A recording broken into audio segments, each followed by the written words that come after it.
প্রিয় শিক্ষার্থী ভাই ও বোনেরা, রুবেল স্কুল ইউটিউব চ্যানেলের পক্ষ থেকে আপনাদের স্বাগত। আমি মোহাম্মদ রুবেল রানা আছি আপনাদের সাথে। ডিজিটাল ইলেকট্রনিক্স অ্যান্ড মাইক্রোপ্রসেসর বইয়ের আজকে দ্বিতীয় অধ্যায়ের আমরা দেখব ইউনিভার্সাল গেট। ইউনিভার্সাল গেট সম্পর্কে বিস্তারিত আলোচনা করার চেষ্টা করব। আশা করি আপনারা ধৈর্য সহকারে আজকের এই ভিডিওটি দেখবেন। তবে চলুন শুরু করা যাক। ইউনিভার্সাল গেট, আসলে আমরা পূর্বে পড়েছিলাম লজিক গেট। ইউনিভার্সাল গেট তাহলে কি, চলুন বোঝার চেষ্টা করি। সার্বজনীন গেট অর্থাৎ যে সকল গেট ব্যবহার করে অন্যান্য বেসিক গেটগুলোর অপারেশন আমরা করতে পারি, সেই সকল গেটকে বলা হয় ইউনিভার্সাল গেট বা সার্বজনীন গেট। সেটি কিভাবে, চলুন একটু আমরা বুঝে আসি। আমরা গত ক্লাসে দেখেছিলাম তিন ধরনের গেট। কি দেখেছিলাম? অ্যান্ড গেট, অর গেট আর নট গেট দেখেছিলাম। এখন আপনি যদি কখনো আপনার কাছে মনে করুন শুধু একটাই গেট আছে, শুধু অ্যান্ড গেট আছে, আপনি চাচ্ছেন অর গেটের কাজ করতে, এই অ্যান্ড গেটকে ব্যবহার করে আপনি কিন্তু কখনো অর গেটের অপারেশন করতে পারবেন না। আবার আপনার কাছে মনে করুন যে অর গেট আছে, কিন্তু আপনার প্রয়োজন অ্যান্ড গেটের অপারেশনটা করার কিন্তু আপনি অর গেট ব্যবহার করে কখনো অ্যান্ড গেটের অপারেশনকে করতে পারবেন না। আবার অর গেট ব্যবহার করে নট গেটের অপারেশনও কিন্তু আপনি করতে পারবেন না। তাহলে একটা জড়তা থেকে যাচ্ছে। কিন্তু এই ইউনিভার্সাল গেট হচ্ছে এমন এক ধরনের গেট, যদি আপনার কাছে এই ন্যান্ড গেট থাকে, মনে করুন আপনার কাছে একটি ন্যান্ড গেট আছে, আপনি চাইলে সেই এক প্রকার এই ন্যান্ড গেট দিয়েই আপনি চাইলে অ্যান্ড গেটের অপারেশন করতে পারবেন। আপনি চাইলে এই ন্যান্ড গেট দিয়েই অর গেটের অপারেশন করতে পারবেন। আপনি চাইলে এই ন্যান্ড গেট দিয়ে নট গেটের অপারেশন করতে পারবেন। সেই জন্য ন্যান্ড গেটকে ইউনিভার্সাল গেট বলা হয়। ঠিক অনুরূপভাবে আপনি যদি আপনার কাছে যদি শুধুমাত্র নর গেট থাকে, ভালো করে খেয়াল করুন, শুধু একইভাবে যদি নর গেটই আছে আর কোনো গেট নেই, আপনি চাইলে এই নর গেট ব্যবহার করে আপনি অ্যান্ড গেটের অপারেশন করতে পারবেন। আপনি চাইলে এই নর গেট ব্যবহার করে অর গেটের অপারেশন করতে পারবেন। আপনি চাইলে শুধু এই নর গেট ব্যবহার করে সেভাবে ডিজাইন করে নট গেটের অপারেশনও আপনি করতে পারবেন। তাহলে বোঝা যাচ্ছে যে ইউনিভার্সাল গেট বা সার্বজনীন গেট কেন বলা হয়, কেননা এই ন্যান্ড গেট এবং নর গেটকে ব্যবহার করে অন্যান্য যত আমাদের বেসিক গেটগুলো আছে তাদের অপারেশন আমরা অতি সহজেই করতে পারি। আর এই জন্য আমাদের অবশ্যই সুন্দরভাবে ডিজাইন করতে হবে এই অ্যান্ড অর নট গেটের অপারেশন পাওয়ার জন্য। সেগুলো আমরা পরে দেখব। তবে আশা করি কেন ইউনিভার্সাল গেট বলা হয় ন্যান্ড এবং নর গেটকে, এটি বুঝতে পেরেছেন। আমি আবারও বলছি, এই সকল গেট দ্বারা অন্যান্য যে বেসিক গেটগুলো আছে এই বেসিক গেটগুলোর অপারেশনকে আমরা সহজেই করতে পারি, কিন্তু অন্যান্য গেট দ্বারা আমরা করতে পারি না। সেই জন্য এই দুইটা গেট দিয়ে যেহেতু অন্যান্য সকল গেটের অপারেশন করা যায়, তাই বলা হয় এই দুইটাকে ইউনিভার্সাল গেট বা সার্বজনীন গেট। আশা করি এই সহজ বিষয়টি আপনারা বুঝতে পেরেছেন। প্রিয় শিক্ষার্থী ভাই বোনেরা, চলেন আমরা এখন যাই যে ন্যান্ড গেট কি, তার প্রতীক দেখব, তার সার্কিট ডায়াগ্রাম দেখব এবং তার ট্রুথ টেবিল দেখব। ন্যান্ড গেট আমরা পড়ব প্রথমেই, তাই আমি এখানে ন্যান্ড গেট যেহেতু পড়ব তাই এখানে একটু হেডিং দিয়ে দিলাম যে ন্যান্ড। এখন দেখুন ভালোভাবে খেয়াল করে এই ন্যান্ড লেখার ভিতরে কি আছে। এই যে AND অ্যান্ড আর এন দ্বারা বোঝায় নট, অর্থাৎ অ্যান্ড গেটের সাথে একটি যদি আমরা অতিরিক্ত নট গেট লাগিয়ে দিই তাহলেই কিন্তু আমার হয়ে যাবে ন্যান্ড গেট। ভালো করে খেয়াল করেও দেখুন যে এটার ভিতরে এই যে অংশে আছে AND আর এখানে আছে এন, অর্থাৎ অ্যান্ড গেটের সাথে একটি নট গেট দিয়ে দিলেই হয়ে যাবে এবার ন্যান্ড গেট। দেখুন তাহলে কি ছিল, আমরা পূর্বে যে অ্যান্ড গেট পড়েছিলাম, অ্যান্ড গেটের প্রতীকটি ছিল ঠিক এইরকম। এই যে দুইটি ইনপুট দিয়ে দিলাম আমরা AB, আর এখান থেকে আমরা আউটপুট নিতাম। এটা হচ্ছে অ্যান্ড গেট, কিন্তু অ্যান্ড গেটের সাথে একটা নট গেট লাগিয়ে দেবো। নট গেটটা কেমন ছিল? নট গেট ছিল এই যে এমন অনেকটা ডায়োডের মতো দেখতে, এই যে মাঝে ছিল একটি শূন্য। এই যে দেখুন যে অ্যান্ড গেটের সাথে একটি নট গেট আমি আউটপুটে লাগিয়ে দিলাম, ব্যাস হয়ে গেল আমাদের ন্যান্ড গেট। এটিও কিন্তু একটি ন্যান্ড গেট, কিন্তু আমরা যখন বইতে দেখব বা পড়াশোনা করব তখন এই নটটাকে আমরা আলাদাভাবে এই ডায়োডের মতো চিহ্নটা দিব না। এই যে গোল যে দেখতে পাচ্ছেন এই চিহ্নটা আমরা জাস্ট এই অ্যান্ড গেটের মাথায় দিয়ে দিব, তাহলেই হয়ে গেল এটি আমাদের ন্যান্ড গেটের প্রতীক। এখন একটু খেয়াল করে দেখুন অ্যান্ড গেটের সাথে শুধু নট যুক্ত করে দিয়েছি, তার মানে অ্যান্ড গেটে যে আউটপুট হবে নট গেট থাকার কারণে অ্যান্ড গেটের আউটপুটটা শুধু উল্টা হয়ে যাবে, তাহলেই কিন্তু আমরা ন্যান্ড গেটের আউটপুট পেয়ে যাব। অ্যান্ড গেটের ক্ষেত্রে ছিল যে উভয় ইনপুট হাই হলে আউটপুট হাই হবে, কিন্তু তাহলে যেহেতু উল্টা হয়ে যাবে, অ্যান্ড গেটের উল্টা অপারেশন হয় ন্যান্ড গেটের, তাই কী হবে, উভয় ইনপুট হাই হলে আউটপুট এখানে লো হবে। এটি হচ্ছে আমাদের অ্যান্ড গেটের সংজ্ঞা। যে ন্যান্ড গেটের সংজ্ঞা হচ্ছে যখন উভয় ইনপুট হাই হবে তখন আউটপুট হবে লো। চলুন বিষয়টা আমরা ইলেকট্রিক্যাল সার্কিটের মাধ্যমে আরও একটু ক্লিয়ার হই। এখন আমরা ইকুইভ্যালেন্ট সার্কিট আঁকাবো, যে আমরা পড়ছি ন্যান্ড, তো ন্যান্ড ইকুইভ্যালেন্ট সার্কিট। কি সার্কিট? Electrical circuit. এটা আপনাদের মনে রাখতে হবে। এজন্য আমি প্রথমে একটি সোর্স নিলাম, যেহেতু ইলেকট্রিক্যাল সার্কিটে অবশ্যই সোর্স থাকবে। এরপর আমরা অ্যান্ড গেটে দুইটা সুইচ সিরিজে দিয়েছিলাম, ভালো করে খেয়াল রাখুন। অ্যান্ড গেটে যখন করেছিলাম এইভাবে দুইটা সুইচকে সিরিজে দিয়ে এইভাবে একটা লাইট দিয়েছিলাম, এখানে একটি বাল্ব বা লাইট আমরা সংযোগ করেছিলাম। কিন্তু এটি যেহেতু অ্যান্ড গেট না, ন্যান্ড গেট পড়ছি, তাই এখানে সিরিজে না দিয়ে যেহেতু উল্টা কাজ করতে হবে, সিরিজের উল্টা কি হয়, প্যারালাল। সেই সুইচ দুইটা এই যে প্যারালালে আমি দিয়ে দিলাম, তাহলেই হয়ে গেল আমার ন্যান্ড গেট। এখন ভালো করে খেয়াল করুন তো কি বলেছিলাম। এই যে দুইটি সুইচ বা দুইটি ইনপুট এ বি আমি দিয়ে দিলাম, আর এটা হচ্ছে লাইট, LIGHT, লাইট। এখন উভয় ইনপুট যখন হাই হবে ন্যান্ড গেটে তখন আউটপুট হবে লো। তার মানে এই সুইচকেও যখন আমরা অন করব, এই সুইচকেও যখন অন করব তখন আউটপুট লো হবে। এটাই হচ্ছে ন্যান্ড গেটের প্রধান কাজ। কিভাবে সেটি একটু খেয়াল করে দেখুন। যখন এই সুইচকেও আমরা অন করব, এই সুইচকে অন করব, তখন এই সোর্স থেকে কারেন্ট সম্পূর্ণটা এই দিকে শর্ট পথ পাওয়ার কারণে চলে আসবে, এদিকে কোনো কারেন্ট ফ্লো হবে না, যার কারণে এই আমাদের লাইটটিও জ্বলবে না। তাহলে বুঝতে পারছি উভয় ইনপুট হাই করলে আউটপুট আমরা কি পাচ্ছি, লো পাচ্ছি। এটি হচ্ছে ন্যান্ড গেটের কাজ। আরও কয়েকটি ইনপুট একটু বিশ্লেষণ করে নিই, দেখুন একইভাবে হবে। তার মানে উভয় ইনপুট হাই হলে আউটপুট লো হচ্ছে, বাকি সব ক্ষেত্রে আমাদের যে কোনো কন্ডিশন হোক না কেন আউটপুট হাই হবে। এখন এ এবং বি উভয় সুইচে যদি আপনি 0 0 দেন তাহলে কি হবে, A0 A0, তার মানে কি কারেন্ট এদিক দিয়ে না গিয়ে সবটাই এদিক দিয়ে যাবে, লাইট জ্বলবে। তার মানে 0 0-তে আমি লাইট জ্বলবে, তার মানে আউটপুট কি হচ্ছে, হাই হচ্ছে। অপরদিকে আবার যদি আপনি এখানে 1 দেন আর এখানে যদি 0 দেন, তার মানে কি এই সুইচ অন করলেও তো কোনো লাভ হচ্ছে না, কেননা আমরা এই সুইচ অন করার সাথে এই সুইচ যখনই অন করব তখনই এই দিক দিয়ে কারেন্ট ফ্লো হবে, লাইট জ্বলবে না। কিন্তু এক সুইচ অন করলে তো কোনো লাভ নেই, কারণ এখানে ফাঁকা, যার কারণে কারেন্ট সম্পূর্ণটা ওদিকে ফ্লো হবে। তার মানে অন 0-তেও আমরা লাইট জ্বলতে দেখব, এবং এর অর্থ হচ্ছে আমরা আউটপুটে হাই পাবো। আবার যখন একইভাবে এখানে 0 দেব, এখানে 1 দেব, তাহলে এটা খোলা থাকবে, এটা শর্ট থাকবে। সেই একই অবস্থা হচ্ছে যেখানে খোলা থাকলে এদিকে কোনো শর্ট পথ হবে না, এদিকে কারেন্ট ফ্লো হবে না, আর দিকে কারেন্ট যদি ফ্লো না হয় সম্পূর্ণ কারেন্টটি এদিক দিয়ে যাবে এবং লাইট জ্বলবে। তার মানে আউটপুট আমরা কী পাবো, বরাবরের মতো হাই পাবো। তাহলে এই যে কথাগুলো এখন যদি আমরা একটা টেবিলের মাধ্যমে ইনপুট এবং আউটপুটগুলোকে দেখাই, তাহলে সেটি হয়ে যাবে আমার ট্রুথ টেবিল। তবে চলুন সেটিও আমরা দেখে নিই, সেটি কেন বাকি থাকবে। আমি ট্রুথ টেবিল করব, তাই নাম দিলাম ট্রুথ টেবিল বা সত্যক সরণি। ট্রুথ মানে সত্য, ট্রুথ টেবিল।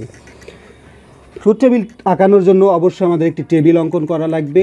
এই যে আমি একটি টেবিল আঁকানোর চেষ্টা করছি, আপনারাও চেষ্টা করবেন।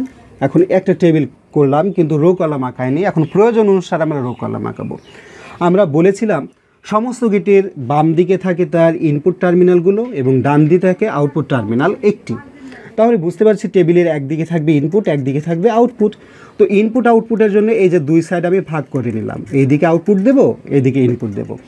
এখন দেখুন তো ইনপুট কয়টা আছে, তাই এটা লিখে নিই যে এটা ইনপুটের দিক। এই যে আমি লিখে দিলাম যে টেবিলের এই দিক হচ্ছে ইনপুটের দিক, এই দিক হচ্ছে আউটপুটের দিক। তারপরে এদেরকে আমি রেখে দিলাম।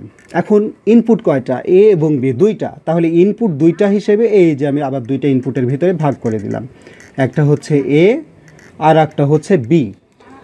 আর আউটপুট কি, আউটপুট হিসেবে সবসময় আমরা অয় লিখে থাকছি, তাই আউটপুটকে আমি অয় দিলাম। তাই এই যে আউটপুটকে অয় দিলাম, তারপর একে একটা সারিতে দিয়ে দিলাম।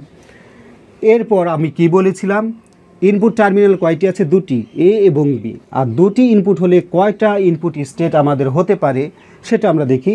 সেই সূত্রটা দেখেছিলাম যে 2n, এখানে 2 হচ্ছে বাইনারির বেস, যেহেতু 2 তাই 2 ব্যবহার হচ্ছে। আর n হচ্ছে নাম্বার অফ ইনপুট টার্মিনাল। দেখুন এখানে কয়টি ইনপুট টার্মিনাল আছে, একটি, দুটি, তাই n এর মান এখানে কত বসাবো, 2 বসাবো। যদি 3টি ইনপুট টার্মিনাল হতো 3 বসাতাম, তাহলে এই 2 এর স্কোয়ার থাকলে 4, অর্থাৎ 2টা ইনপুট টার্মিনালের জন্য 4 ভাবে আমরা ইনপুট স্টেট এখন ট্রুথ টেবিলে দেখাবো। তাই এখানে আমি 4টি রো আঁকিয়ে নিচ্ছি, আপনারাও এভাবে আঁকিয়ে নেবেন। এই যে আঁকিয়ে নিলাম। এখন ইনপুট যদি 4 স্টেটে দিয়ে যায় বা 4 বার দেওয়া যায়, আমরা অবশ্যই 0 0 থেকে দিব। তাই এই যে ডেসিমালে 0 1 2 3, দেখুন 1 2 3, মানে 4টা স্টেট হলো, কিন্তু 0 থেকে 3 পর্যন্ত, খেয়াল করে রাখবেন। এখন বাইনারিতে যদি আমরা 0 লিখতে চাই তাহলে কী করতে হবে, 0 0, 2 বিটের 0 লিখতে চাইলে 0 0, 2 বিটের 1 লিখতে চাইলে 0 1, 2 বিটের 2 লিখতে চাইলে 1 0, আর 2 বিট সহকারে যদি 3 লিখতে চাই তাহলে কি করতে হবে, 1 1। আপনারা জানি যে বাইনারি পদ্ধতি লেখার যে সিস্টেম, সেটা আমি প্রথম অধ্যায়ে অনেকবার বুঝিয়েছি, সেগুলো ভালো করে দেখে আসবেন এবং বারবার প্র্যাকটিস করবেন, কেননা এই বিষয়গুলো পরবর্তীতে আরও আমাদের ব্যবহার হবে।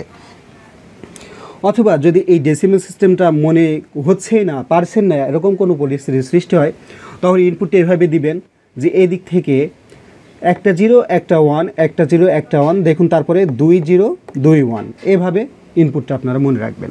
এটি একটি ফাঁকিবাজি সিস্টেম। তারপর আমি এখন কি বলেছিলাম, যে ট্রুথ টেবিল সহকারে এখন আউটপুট দেখব। কি বলেছিলাম, যে ন্যান্ড গেট হচ্ছে সেই গেট যার উভয় ইনপুট হাই হলে আউটপুট কি হচ্ছিল, লো হচ্ছিল। মানে উভয় সুইচকে যখন আমরা অন করে দেব, অন করে দেওয়ার কারণে কারেন্ট সম্পূর্ণটাই এই দিক দিয়ে ফ্লো হবে, এদিকে যাবে না, তাই আউটপুট আমরা লো পাচ্ছিলাম। সেটা এখন শুরু থেকে দেখব। দেখুন একটু সময় বেশি লাগলেও আমরা একটু বুঝে বুঝে করব, যাতে এটা আর কখনো পরবর্তীতে না ভুলে যায়। প্রথমে আমরা কি করব, এতে 0 দিব, বিতেও 0 দিব। দেখুন এতেও 0 বিতেও 0। এখন এতেও সুইচ আমি অন করিনি, বিও সুইচও অন করিনি, তার মানে এদিক দিয়ে কোনো কারেন্ট ফ্লো হবে না। সম্পূর্ণ কারেন্ট ফ্লো হবে কোন দিকে, এই লাইটের ভিতর দিয়ে এসে ব্যাটারি নেগেটিভ টার্মিনাল চলে আসবে। তার মানে 0 0 দিলে লাইট জ্বলছে, লাইট জ্বলছে মানে কি, লাইট হাই হচ্ছে, আর হাই বোঝাতে অন ব্যবহার করি, এই যে আমি অন দিয়ে দিলাম। তাহলে 0 0-তে আমরা আউটপুট পাচ্ছি, তার মানে কি, এই যে হাই হচ্ছে, হাই বোঝাতে অন দিয়ে দিলাম। এরপর দেখুন এর পরের যে ইনপুট আছে সেটি হচ্ছে 0 1, অর্থাৎ এতে 0 বিতে 1 দিয়ে দিলাম। এখন এ সুইচকে যদি আমি অন না করি, তাহলে বি সুইচ অন করি বা না করি কোনো যায় আসে না। অর্থাৎ এ সুইচ যদি অফ থাকে তাহলে আবারও সম্পূর্ণ কারেন্ট এদিক দিয়ে ফ্লো হবে এবং লাইট জ্বলবে। তার মানে 0 1-এ আমরা লাইট জ্বলছে, তার মানে আউটপুট কী হচ্ছে, হাই হচ্ছে, দিয়ে দিলাম। এরপর কি করতে হবে, এতে 1 বিতে 0, এই যে এই স্টেটটা আমরা দেখছি, এতে 1 বিতে 0। ঠিক একইভাবে এটি যদি অন করি কিন্তু এটি যদি অফ থাকে, কারেন্ট কি এদিকে ফ্লো হবে, হবে না। আপনার ইলেকট্রিক্যালের ছাত্র এগুলো খুবই ভালো বুঝেন। দেখুন তাহলে সম্পূর্ণ কারেন্ট আবারও এদিক দিয়ে ফ্লো হবে, তার মানে কি লাইট জ্বলবে, দিয়ে দিলাম। এখন এই স্টেটটা দেখুন 1 1, অর্থাৎ আমি এখন এতেও 1 দেব, বিতেও 1 দেব। এর অর্থ কি, এ সুইচকেও অন করে দিব, বি সুইচকে অন করে দেব। এখন কি হবে, এই দুই সুইচে যখন আমি অন করে দিয়েছি, তখন সোর্সের যে কারেন্ট সেটা সম্পূর্ণ এদিক দিয়ে শর্ট পথ পাওয়ার কারণে, আর আমরা জানি যে কারেন্ট সবসময় শর্ট পথ খোঁজে, যেদিকে শর্ট পথ পায় সেদিকে চলে যায়। এদিকে শর্ট পথ পাওয়ার কারণে সম্পূর্ণ কারেন্টই এদিক দিয়ে প্রবাহিত হবে, এদিকে কোনো কারেন্ট ফ্লো হবে না, বিনিময় কী হবে, লাইট জ্বলবে না।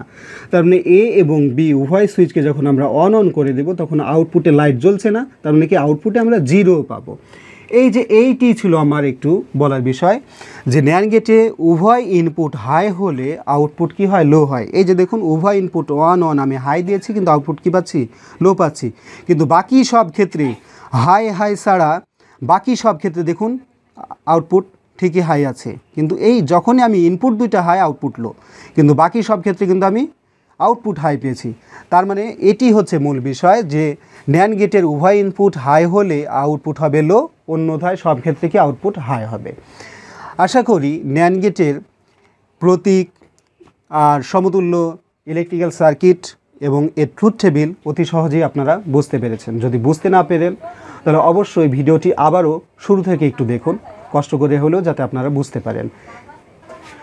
প্রিয় শিক্ষার্থী ভাই বোনেরা, এখন আমরা দেখব নর গেটের অপারেশনগুলো। একটু মনোযোগ সহকারে দেখার চেষ্টা করুন। এখন আমরা দেখব নর গেট। তাই এখানে আমি নর লিখে দিলাম। এখন যে আলোচনা হবে সবগুলোই হবে নর গেট সম্পর্কিত। নর গেট হচ্ছে একটি ইউনিভার্সাল গেট, অর্থাৎ নর গেট ব্যবহার করে আমরা অন্যান্য সকল বেসিক গেটের অপারেশনগুলো করতে পারি। তাই নর গেটকেও ইউনিভার্সাল গেট বা সার্বজনীন গেট বলা হয়, যেটি পূর্বেও জেনেছি। এখন আমরা দেখব যে নর গেট কি। প্রথমেই আমরা দেখব যে আসলে কি। এই লেখাটাকে বিশ্লেষণ করলে দেখছি যে এই দুই অক্ষর মিলে কি হয়েছে অর্থাৎ আর আগে আছে এন, অর্থাৎ অর গেটের সাথে একটি যদি আমি আউটপুটে নট গেট লাগিয়ে দিই তাহলে আমার নর গেট হয়ে যাবে। তার মানে নর গেটে যে অপারেশন হবে সেটা কিন্তু অর গেটের উল্টা কাজ হবে। তার মানে অর গেটে নর গেট আমরা যদি পেতে চাই তাহলে অর গেটের উল্টা যে অপারেশন সেটা করলেই হয়ে যাবে। তাহলে কিভাবে সেটি দেখুন। প্রথমেই আমরা নর গেটের প্রতীকটা একটু বোঝার চেষ্টা করি। কি বললাম যে অর গেটের সাথে একটি নট যুক্ত করে দিলেই নর গেট হয়ে যায়। সেটি কিভাবে, এই যে দেখুন অর গেট আঁকানোর সময় আমরা এরকম একটি কার্ভ করেছিলাম, তারপরে এদিকে এইভাবে দিয়েছিলাম।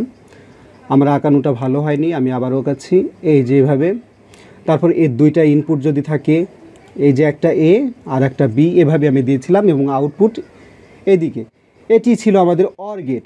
কিন্তু অরের সাথে একটি যখন নট যুক্ত করে দেব আউটপুটে তখনই হয়ে যাবে সেটি নর গেট। এই যে দেখুন আমি নট এখানে যে নট গেট যুক্ত করে দিলাম, তাহলে সম্পূর্ণটা যেটি হলো সেটি হচ্ছে নর গেটের প্রতীক। কিন্তু আমরা পাঠ্য বইয়ে নর গেটের প্রতীকটা এভাবে দেখব না। এই যে ডায়োডের মতো চিহ্নটি দেওয়ার পরিবর্তে এটি দেখতে সুন্দর করার স্বার্থে এই নটের যে গোল চিহ্নটি থাকে শুধু অরের সামনে দেওয়া থাকে, তারপরে এটি হয়ে যায় আমাদের কি গেট, নর গেট হয়ে যায়। আর নর গেটের অপারেশন পুরো অর গেটের উল্টা। সেটি কিভাবে, আমাদের অর গেটে কী ছিল, অর গেটের যে কোনো একটা ইনপুট হাই হলেই আউটপুট হাই হতো। এটি ছিল অর গেটের প্রধান অপারেশনের কাজ। আর নর গেটে যেটি হবে যে কোনো একটা ইনপুট হাই হলেই আউটপুট লো হবে। এটি হচ্ছে অর গেটের কাজ। ভালো করে খেয়াল করে দেখুন, অর গেটে ছিল যে কোনো একটা ইনপুট হাই হলেই আউটপুট হাই হবে, আর নর গেটের অপারেশন হলো যে কোনো একটা ইনপুট হাই হলে আউটপুট লো হবে। ভালো করে এটি এখন আমরা বোঝার চেষ্টা করব। এটি হচ্ছে নর গেটের প্রতীক। এখন আমরা দেখব নর গেটের ইলেকট্রিক্যাল সার্কিট ডায়াগ্রাম, সমতুল্য সার্কিট ডায়াগ্রাম। সেই জন্য আমি লিখে দিলাম ইকুইভ্যালেন্ট। আর ইকুইভ্যালেন্ট মানে হচ্ছে সমতুল্য। ইকুইভ্যালেন্ট সার্কিট কি সার্কিট, ইলেকট্রিক্যাল সার্কিট। আমি সম্পূর্ণ লিখলাম না, আপনারা ভালোভাবে লিখে নেবেন। এখন ইলেকট্রিক্যাল সার্কিটটা দেখলে এটি আমাদের আরও সহজ হয়ে যাবে। দেখুন ইলেকট্রিক্যাল সার্কিটে অবশ্যই একটা সোর্স থাকবে, আমরা ডিসি সোর্স নিলাম। এরপর অর গেটের যেহেতু উল্টা অপারেশন, আর অর গেটে কী ছিল, অর গেটে আমরা পড়েছিলাম এইভাবে দুইটি সুইচ ছিল। ভালো করে খেয়াল করে দেখুন। এবং এখানে আমরা কি করেছিলাম, একটা লাইট সংযুক্ত করে দিয়েছিলাম, LIGHT লাইট।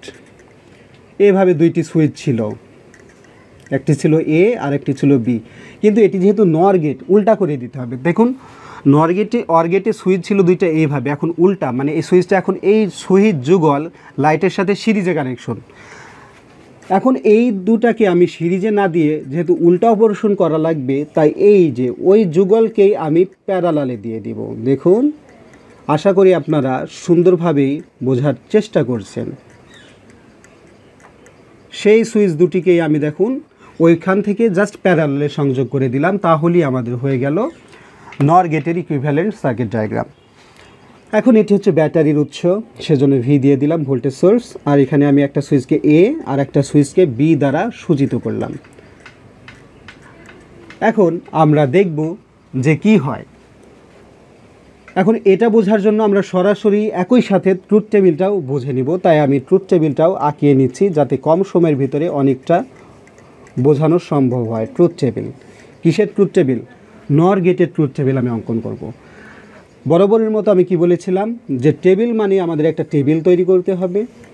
এই যে আমি একটি টেবিল তৈরি করব, সেজন্য একটা ঘর আঁকালাম। এখন প্রত্যেকটা গেটের কি থাকে, একদিকে থাকে ইনপুট আর একদিকে থাকে আউটপুট। টেবিলেরও একদিকে থাকবে ইনপুট আর একদিকে থাকবে আউটপুট। এদিকে আমরা ইনপুট দেবো, এদিকে আউটপুট দেব। তাই এদিকে ইনপুট, সেহেতু আমরা ইনপুট লিখে দিলাম। এদিকে আউটপুট, তাই আউটপুট লিখে দিলাম। এরপর এগুলোকে আলাদা করে দিলাম একটা রো। এরপর দেখুন ইনপুটে কয়টি টার্মিনাল ব্যবহার করেছি? 2টি। তাই এই যে এ এবং বি 2টি ইনপুট ব্যবহার করেছি, তাই ইনপুটের আবার 2টিকে আলাদা করে দিলাম ইনপুট সেকশনে। আর আউটপুট হিসেবে আমরা কী ব্যবহার করছি? ওয়াই। এই যে আউটপুটে ওয়াই দেখিয়ে দিলাম। এরপর এদেরকে একটা সারিতে দিয়ে দিলাম। এরপর কি বলেছিলাম, এখন কয়টা ইনপুট স্টেট হবে সেটি জানার জন্য আমাদের যেটি সূত্র 2 টু দি পাওয়ার n, এখানে 2 হচ্ছে বাইনারির বেজ। যেহেতু এই ডিজিটাল সার্কিট বাইনারি পদ্ধতিতে কাজ করে, অর্থাৎ হাই স্টেট এবং লো স্টেট, যাকে 0 এবং 1 দ্বারা প্রকাশ করা হয়, সেজন্য বাইনারির বেজ 2 এখানে ব্যবহার হবে। আর n হচ্ছে নাম্বার অফ ইনপুট টার্মিনাল। এখানে কয়টি ইনপুট টার্মিনাল আছে এই গেটের? 1টা 2টা। তাহলে এখানে n এর মান হবে কত? 2। তাহলে 2 এর পর স্কোয়ার থাকলে কত হয়? 4 হয়। তাহলে এই গেটের জন্য ইনপুট স্টেট হবে আমাদের মোট 4টা। সেজন্য আমি 4টা রো এখানে আঁকিয়ে নেব। আপনারাও এইভাবে আঁকিয়ে নেবেন। এরপর 4টা ইনপুট, আর বাইনারির ইনপুট আসলে শুরু হয় 0 থেকে, তাই আমি ডেসিমালে এই সাইডে লিখে দিচ্ছি 0 1 2 3। 0 থেকে 3 পর্যন্ত মানে 4টা। দেখুন 1 2 3 4, ভালো করে বুঝেন। এখন এটা ডেসিমালে, এখন বাইনারিতে কী হবে? 2 বিটের 0 0, তার মানে কত? 0 0তে 0। তারপর 1 লিখতে হবে, 0 1 এ 1। 2 লিখতে হবে বাইনারিতে, তাই 1 0। আর বাইনারিতে 3 লিখতে চাইলে 1 1। আশা করি এটি আপনারা বুঝেন। এখন কি বলেছিলাম, এই ট্রুথ টেবিলের সাথে ইলেকট্রিক্যাল যে সার্কিট আমরা এঁকেছি সেটা এখন মেলাবো, আর এই আউটপুটগুলোতে এখন আমরা বসাবো। চলুন কিভাবে। যখন এতে 0 বিতে 0, অর্থাৎ এ সুইচও 0 বি সুইচেও 0, মানে এ সুইচও আমরা অন করে দেবো না, বি সুইচকেও অন করে দেবো না, তখন কি হবে? তখন এই সোর্স হতে কারেন্ট এদিক দিয়ে আসবে। এদিকে দেখছে এই সুইচেও খোলা, এই সুইচেও খোলা, এদিক দিয়ে কোনো কারেন্ট প্রবাহিত হবে না। এর ফলে সম্পূর্ণ কারেন্টটি কোন দিকে প্রবাহিত হবে? এদিক দিয়ে হবে। বিনিময়ে লাইটটি জ্বলে যাবে, অর্থাৎ 0 0তে আমরা আউটপুটে লাইট জ্বলতে দেখব, তাই আউটপুট হাই। দেখুন 0 0তে দিলে আমার লাইট জ্বলছে, মানে কি আউটপুট হাই। তাই A0 B0 যখন হবে, A0 B0 যখন হবে, তখন আউটপুট কী হবে? হাই হবে, মানে ওয়াই সমান আমরা কী পাবো? অন পাবো।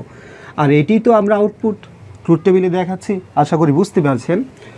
এরপরে কি হবে দেখুন, যখন আমরা এটা দিব, এতে 0 বিতে 1, এই যে দেখুন এতে কি দেব? 0 দেব, বিতে 1 দেব, তখন কি হবে? এতে যখন 0 দিচ্ছি তখন এই সুইচ খোলায় থাকছে, কিন্তু বিতে যখন 1 দিচ্ছি এই সুইচটা কী হয়ে যাবে? শর্ট হয়ে যাবে, মানে অন হবে। তখন কি হবে? সোর্স থেকে কারেন্ট এদিক দিয়ে এসে এখানে আসার পর দেখছে এই দিক দিয়ে শর্ট পথ, আর এই শর্ট পথ পাওয়ার কারণে কারেন্ট সম্পূর্ণ এদিক দিয়ে এসে ব্যাটারি নেগেটিভ টার্মিনাল চলে আসবে। আর কারেন্ট আমরা জানি সবসময় শর্ট পথ ফলো করে, আর সে বাধা মুক্ত পথে যেতে ভালোবাসে। তাই এদিক দিয়ে কোনো কারেন্ট প্রবাহিত হবে না, এদিকে সুইচ অন থাকার কারণে। আর এদিক দিয়ে যদি কারেন্ট প্রবাহিত না হয়, লাইট কী হবে? জ্বলবে না। তার মানে 0 1-এ আমরা কি পাচ্ছি? লাইট জ্বলছে না, মানে লো পাচ্ছি, এখানে কোনো সিগন্যাল যাচ্ছে না। তাই 0 1-এ আমরা এখানে কে দেবো? 0 দেব। ভালো করে খেয়াল করে দেখো। এরপর আমরা 1 0 দিয়ে দেখব আসলে কি হয়। তার মানে 1 0 মানে কি? এতে 1 বিতে 0। এই যে আমি এতে 1 দিলাম, বিতে 0 দিলাম। আর বিতে 0 দেওয়ার অর্থ হচ্ছে কি? এই বি সুইচ কি আছে? খোলা অবস্থায় আছে বা অফ আছে। আর এতে 1 দেওয়ার অর্থ কি? এই সুইচকে আমরা অন করে দিয়েছি। তখন কি হবে? বরাবরের ন্যায় সম্পূর্ণ কারেন্ট এদিক দিয়ে গিয়ে এদিক দিয়ে খোলা যাবে না, কিন্তু এই যে এ সুইচের ভিতর দিয়ে সম্পূর্ণ সার্কিট সম্পন্ন করবে, কোনো কারেন্টই লাইটে যাবে না, লাইট জ্বলবে না। তার মানে 1 0-তেও আমরা আউটপুট 0 পাচ্ছি। এরপরে যেটি আছে এতে 1 বিতে 1, এখন আমরা এতে 1 দেব এবং বিতে 1 দেব। এতে 1 দিলাম, বিতে 1 দিলাম, মানে এ সুইচকে অন করেছি, বি সুইচকে অন করেছি। তাহলে এই সুইচকে অন করে দিলাম, শর্ট করে দিলাম, এই সুইচকেও শর্ট করে দিলাম। তাহলে কি হবে? সম্পূর্ণ কারেন্টই এখানে আসবে, এদিক দিয়েও কিছু যাবে, এদিক দিয়ে কিছু যাবে, কারেন্ট এক হয়ে সম্পূর্ণটাই ব্যাটারির নেগেটিভ টার্মিনাল চলে আসলো। তাহলে আমরা কি দেখতে পাচ্ছি, এদিক দিয়ে কোনো কারেন্ট কিন্তু অন যখন দিচ্ছে এদিক দিয়েও কখনও কোনো কারেন্ট প্রবাহিত হচ্ছে না, ফলে লাইট অফ থাকবে। অর্থাৎ অন দিলেও আমার আউটপুটে কি লো পাচ্ছে, জিরো পাচ্ছি। প্রিয় শিক্ষার্থী ভাই বোনেরা, একটু ভালোভাবে খেয়াল করে দেখুন এই ট্রুথ টেবিলের দিকে। আমরা সব সময় কিন্তু জিরো পেয়েছি আউটপুট, কিন্তু একটা কন্ডিশনে কি দিয়েছি, আউটপুট হাই পাচ্ছি। তখন কোথায়, এতেও যখন জিরো, বিতেও যখন জিরো, তখন আমরা আউটপুট কি পাচ্ছি, হাই পাচ্ছি। সেই জন্য বলেছিলাম যে ন্যান্ড গেট হচ্ছে এমন এক ধরনের গেট যার একটা ইনপুট হাই হলে, যে কোনো একটা ইনপুট হাই হলেই আউটপুট কি হবে, জিরো হবে। দেখুন কমপক্ষে একটা ইনপুট হাই হলে, দেখুন এই যে এখানে দুইটা ইনপুটের ভিতরে বি নম্বর শুধু হাই আছে, তাই আমরা আউটপুট জিরো পেয়েছি। এই যে এখানে দুইটার ভিতরে একটা ইনপুট হাই, তাও আউটপুট জিরো পেয়েছি।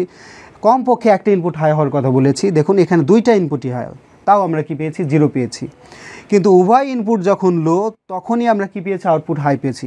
এখন নর গেটের সংজ্ঞা যদি আপনারা এভাবেও দেন যে নর গেট হচ্ছে এমন এক ধরনের গেট যার উভয় ইনপুট লো হলে আউটপুট হয় হাই, তাও কিন্তু সংজ্ঞাটা হবে।